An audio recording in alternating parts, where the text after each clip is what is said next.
bukan dari karena traumatik juga ya, tapi memang itu muncul dari hati aja kan. Iya. Dan memang perasaan itu tuh udah datang pas waktu sebelum gue pacaran sama mantan gue. Jadi bukan karena emang pengaruh trauma, maksudnya jomblo gue ini. ya bukan, maksudnya kayak lu kan ada orang yang kayak gue tuh udah disakitin gue sama cowok, akhirnya gue sama cewek gitu. Akhirnya gue jadi sama cewek aja deh gue. Enggak ya? Enggak, karena memang perasaannya emang sebelum gue sama mantan gue, emang sebelumnya juga gue nggak ada apa-apa gitu sama cowok. Senyaman itu aja ya, biasa aja. Apalagi makanya gue kalau misalkan ditanyain, lu lebih sayang mana, mantan lu apa perempuan ini? Perempuan ini lah. Tetap istilahnya gue nggak tahu ya, ini tuh jatuh cinta, nggak tahu sayang, nggak tahu gue tuh gitu. Kalau ditanya, ya makanya itu gue nyari jawaban. Sampai hari ini lo masih nyari nggak? Apa udah tahu? Udah cukup karena memang udah clear pas waktu gue ngomong ke dia. Iya. Tapi ya itu gue bilang responnya biasa aja. Dan sekarang pun lo nggak ada rasa mau milikin dia? Enggak. Sedikit pun enggak? Enggak, karena gue yang teguh, gue nggak mau apa ya istilahnya ngerusak gue sendiri, apalagi ngerusak dia sendiri, ngerusak dia gitu si perempuan ini. Tapi waktu itu pas lu ya, ini cerita tentang lu sendiri aja nih, kan ada beberapa cewek-cewek yang mau nih sama lu. Mereka bentukannya kayak gimana ya? Misalnya kayak gue apa sama kayak lu gitu? Bondol apa? Rambut, cantik banget. Ya disebutnya apa sih yang disebutnya kayak? Femi. Buci ya? sama Femi. Oh iya, Buci sama Femi. Gue aja baru tahu itu pas waktu SMK. Gue SMP udah tahu. Masa? Iya. Ya karena gue disukain sama Buci kan, yang bentuk anaknya kan Buci kan. Iya, gue disukain sama Buci gitu, Yen. Itu aja gitu aja buat masalah status Buci, terus Femi, terus Semi, Uke, gitu-gitu tuh gue karena gitu. Semi Uke apa tuh? Semi Uke tuh apa sebutan cowok gaynya. Oh, ada Semi ada Uke. Semi tuh cowoknya, Uke-nya tuh ceweknya. Oh, gitu. ya ampun. Ada yang kayak gitu, ada. Gue gitu aja, gue diajarin sama temen gue. Selama ini gue baru tahu yang kayak gitu-gituan anjir. Oke. Jadi baru tahu aja pas kemarin SMK. Baru ya, SMK ya. Terus gimana tuh? Sebentukannya kan kayak gue, rambutnya panjang gitu. Iya, ya Allah cantik banget. Cantik banget.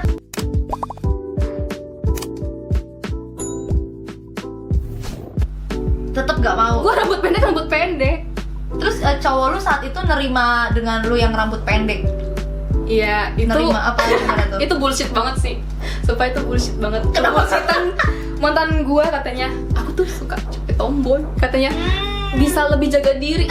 Bullshit. Emang aja kali lu gak mau usaha lebih bisa jaga diri. Alasan dia gitu? Enggak juga. Dulu kan SMK gue MTS. Enggak, mungkin di pikiran dia kalau gue punya cewek yang tomboy, kan dia kan bilang suka apa adanya gitu kan. Suka cewek tomboy biar bisa mandiri. Padahal mungkin emang dia aja nggak mau usaha buat ceweknya. Iya kali. Dia ceweknya usaha sendiri.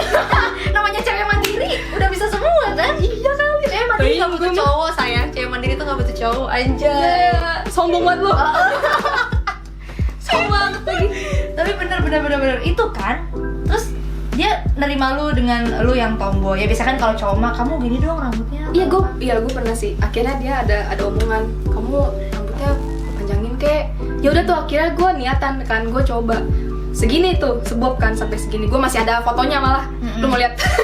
Boleh ntar aja ya udah. Di sini lah nih. Wah. Itulah pokoknya di situ. Segini. Terus gue kayak merasa gue ini bukan gue sendiri. Kenapa akhirnya hidup gue diatur sama orang gitu? Gue kepikiran kayak gitu. Wah, padahal dia pacar gue. Kenapa dia nggak bisa nerima lu dengan kenyamanan lu? Iya, itu yang tiba-tiba ada gue pemikiran gitu. Berarti selama ini dia nggak nyaman dong kalau misalkan gue rambut pendek, katanya dari awal apa adanya. Oh iya, nah itu bener. Kenapa baru ngomong sekarang? Tengah-tengah itu tahun berapa dia ngomong? Pas waktu gue mau naik kelas 3 SMK. Oke. Baru ada omongan kayak gitu. Dan lu pacaran dari kelas 1? Kelas 1. Oke, lama ya? Makanya. Iya, 4 tahunan itu ya, gila. lama. Kuliah bareng, sekolah bareng? Sekolah doang, sekolah SMK. Tapi kuliah kita bisa. Pisahnya putus? Iya, putus. Oh, jadi putus tuh pas kuliah? Kuliah, Oh. Kurang lebih 4 tahun lah. Kenapa udah 4 tahun terus pisah? Gue diselingkuhin. Selingkuhannya lebih cantik dari gue, rambutnya panjang, model. Padahal dia bilang katanya aku tuh suka cewek tomboy. Bullshit banget sumpah. Tapi emosi banget ya kayaknya ya. Gue ya namanya juga cewek ya. Aduh, gue nggak ngerti sih. Kenapa ya cowok kayak gitu ya, Yan? Menurut lo? Dari yang udah pengalaman lo rasain ya, dia kan menerima lo kayak ya udah lo nggak usah jadi berubah atau apa, tapi dia pada selingkuhannya jauh lebih cocok gitu. Gitu. Kenapa ya? Ya, Menurut lu? Gue udah bilang tadi pertama, sifat atau karakter orang itu kan dinamis, kompleks. Atau kali aja, iya dia tuh cantik ya, ada yang lebih baik dari gue. Akhirnya dia nyelingkuhin gue. Dengan yang itu. Ya udahlah kata gue, lagian juga ini baru pacaran, belum istilahnya belum ada terikat nikah gitu ya. Iya juga. Ya udahlah, akhirnya gue ngalah tuh. Ya udahlah, mungkin emang ini cewek lebih baik daripada gue, bisa diatur gitu loh maksudnya. Soalnya pas waktu emang lagi SMK, pas waktu kita pacaran tuh selama kurang lebih 4 tahun, gue disuruh rambut panjang, gue nggak mau. Oke. Karena itu masalah itu, gue merasa kalau misalkan gue diatur, berarti selama ini orang-orang nggak menerima gue dong apa adanya. Benar. Dan kita pun maksudnya gini loh, seharusnya ya lo kalau nerima gue, lo terimalah jelek baiknya gue. Apalagi cuma sesimpel itu main rambut, coy, apa sih gitu. Berarti gue nanggepin kalian kayak gimana? Emang gue ngatur hidup lo juga? Kan gitu. Lo pun gak nuntut apa-apa juga ya? Gue juga gak nuntut apa-apa kan. Nah itu makanya take and give aja. Udah kata gue, ya udahlah. Tapi gue sampai situ emang sempat trauma sih. Abis selesai pacaran sama dia, sama mantan gue tuh, gue masih bertanya-tanya lagi, balik lagi sama perempuan itu. Apa iya gue harus pacaran sama cewek? Oh, ada hasrat, masih ada hasrat lagi, karena gue emang masih nyimpan perasaan gitu sama si cewek ini. Oke.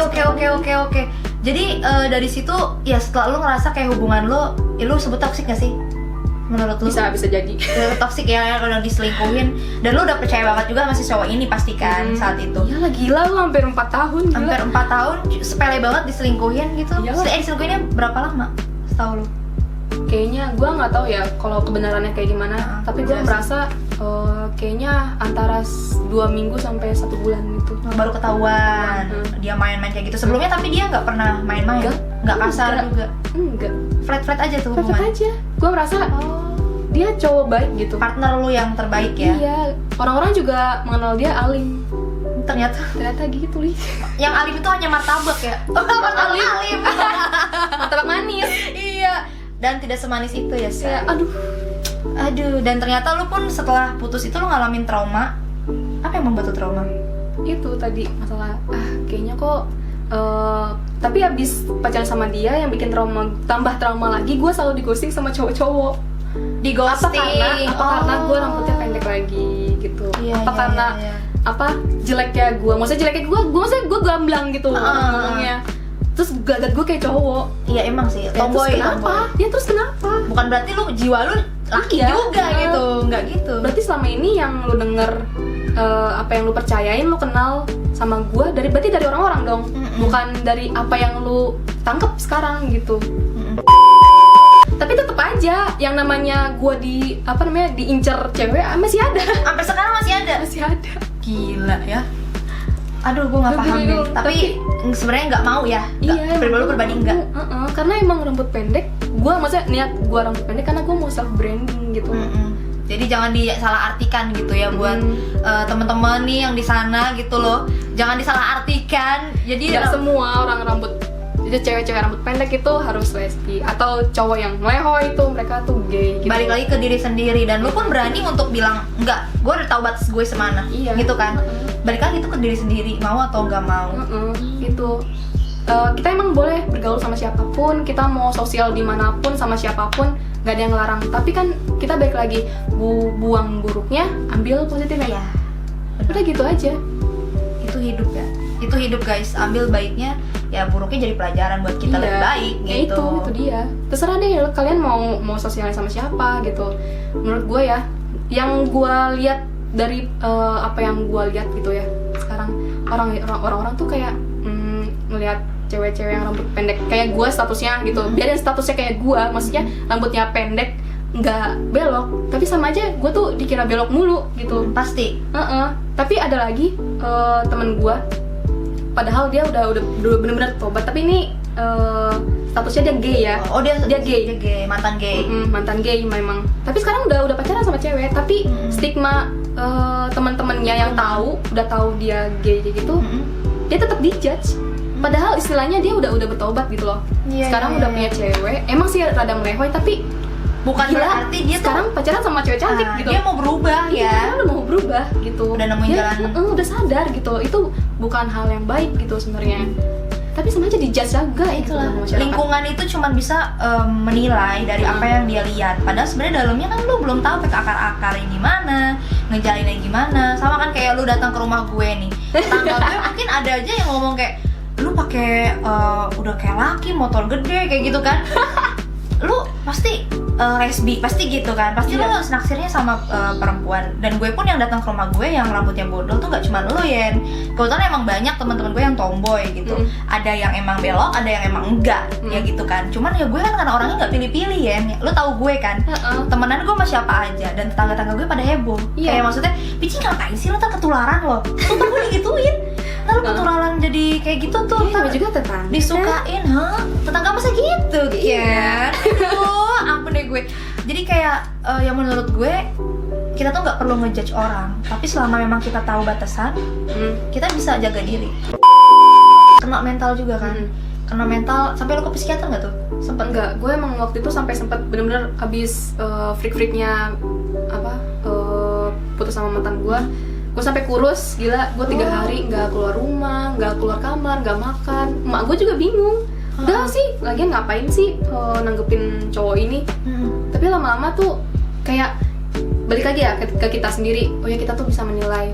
Kita tuh makhluk yang dikasih otak gitu. Kita tuh emang harus benar-benar berpikir gitu. Iya, kalau misalkan gue kayak gini terus, nggak baik juga dong buat gue. Ya gitulah.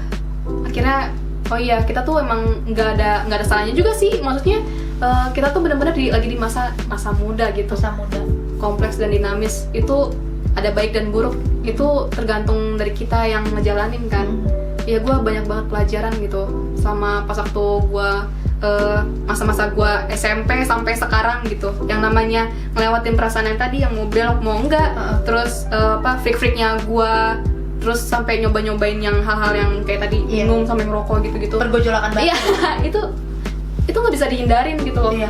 Ya satu-satunya itu ada kedekatan dari orang tua pertama. Tapi bener-bener ngomong, tetap yang nolong lu siapa? Orang tua orang tua lagi. Nah itu Itulah kata gue, jangan sampai akhirnya anak sudah mencoba pengen buka gitu sama orang tua, akhirnya orang tua menepis itu semua. Ya kalian nggak bisa menepis semua itu juga. Anak kalian sedang menghadapi di masa-masa yang benar-benar berat buat dia. Kita itu belum tentu pas waktu kita coba ngomong ke orang tua, akhirnya efeknya baik gitu. Maksudnya dikasih masukan yang baik, kali aja abis itu kita ditambahin dijudge lagi gitu. Ada aja. Tapi gue untungnya tuh bersyukur juga gitu, dilahirkan di keluarga yang benar-benar open gitu, open minded gitu sama anaknya. Terserah deh, kamu mau rambutnya pendek tapi yang penting kamu jangan belok. Kamu tahu sendiri kan belok itu nggak dibolehin di agama. Ya sebenarnya memang ada sih yang terlihat seperti laki-laki juga sebenarnya tidak boleh. Tapi kan gue balik lagi, gue sebenarnya tuh cuma buat branding gue aja. Terserah deh orang mau menilai apa ke gue, tapi gue pengen jadi diri gue sendiri. menurut gue lu nggak, menurut gue ya ada masih tetap ada sisi feminim di diri lu. Menurut gue, jadi nggak yang bener-bener sepenuhnya tok lo laki-laki. Iya. Jadi masih, menurut gue segini masih aman, masih dunia perempuannya masih ada gitu. Cuman memang tomboy aja. Tomboy itu kan macem-macem ya. Ya gue pun begini tomboy ya. Kan gue di sisi laki-lakinya. Itu jadi tergantung kita pembawaannya gimana. Dan gue lihat lo masih perempuan sih, masih kayak ada sisi perempuannya. Dan keluarga lo memang keren banget sih. Maksudnya bisa demokratis, nerima masukan. Tapi mungkin beda halnya dengan orang tua yang gampang ngejudge. Pasti itu malah tambah mental lagi anaknya. Iya. Jadi ini PR buat yang orang tuanya mungkin agak sedikit nggak bisa, ya terlalu kolot lah kasarnya gitu ya, terlalu kolot gitu, nemu hal atau nemu masalah dari seorang anak itu langsung dijudge, bukannya didengerin. Karena saat momen-momen masa-masa remaja itu kita tuh cuma butuh didengerin. Iya kan? Kita cuma butuh didengerin, apalagi bersyukurlah gitu kalau misalnya anaknya itu lari cerita ke orang tua. Kalau larinya langsung ke hal yang bebas, lebih gila dong. Iya, makanya. Kenapa? Dan gue malah pas waktu, dan salahnya gue akhirnya kenapa gue nyobain itu yang negatif-negatif itu, maksudnya kayak merokok dan akhirnya gue nyobain minum. Gue ngerasa gue nggak dapet jawaban, dan akhirnya gue baru ngomong ke orang tua, apa karena gue kurang terbuka sama orang tua Iya, gue, poinnya dan itu. akhirnya sampai situ gue baru dapet jawaban. Itu poinnya adalah kurang terbuka sama orang tua karena ada rasa ketakutan. Iya betul. Dan ini anak udah berani buat cerita sama orang tua, harusnya kan didengarkan, harusnya Iya. diterima. Nah, sebagai orang tua ini mungkin pelajaran buat kita ke depannya nanti akan jadi orang tua. Iya, kita juga bisa menghindarkan itu sih. Iya. Jadi kita harus bisa mengikuti karakter anak gitu, harus bisa didengerin. Iya. Jujur ya, gue tuh salah satu anak yang bersyukurnya mungkin kalau orang tua gue, karena gue anaknya ceriwis. Apa kejadian di sekolah sekalipun yang nggak penting gue cerita tuh. Iya, sampai kayak waktu itu mau pemilihan OSIS pun gue bilang gue maju sendiri, pidato apa segala macam, gue cerita. Maksudnya hal kayak gitu kan orang tua gue nggak penting dong. Tapi bersyukurnya orang tua gue mau ngedengerin. Nah, beda halnya dengan orang tua temen gue yang nggak mau ngedengerin, kayak condong tidak peduli. Terus mereka orang tuanya lebih sibuk kerja dan lain sebagainya. Akhirnya temen gue larinya kan ke hal yang pergaulan bebas. Itu kan memang sudah peran orang tua gitu. Iya, jadi nah itu yang gue bilang, ini kerjasama antara keluarga dan anak tuh penting. Iya itu. Jadi nggak bisa nih nyalahin anak lu tuh, bukan berarti semua anak brutal itu pengaruh dari orang tua ya. Enggak juga. Iya enggak juga. Ada juga memang orang tuanya udah baik-baik tapi anaknya yang kurang ajar karena pergaulan dia yang udah bebas gitu. Iya. Ada juga yang kayak gitu. Beda-beda poin. Cuman kita kan sekarang lagi bahas karena memang kita udah berani jujur dan sebagai orang tua kita cuma butuh didengerin gitu. Iya, Jadi betul. kita butuh banget peran orang tua yang ngingetin, yang ngedengerin, udah cukup. Iya, iya betul itu. Dan itu jarang banget sih didapetin sama teman-teman kita. Teman-teman kita banyak banget yang liar juga gitu. Aduh, pokoknya ngomongin masa remaja itu Itu bener kompleks lah ya. gila banget. Random banget emang.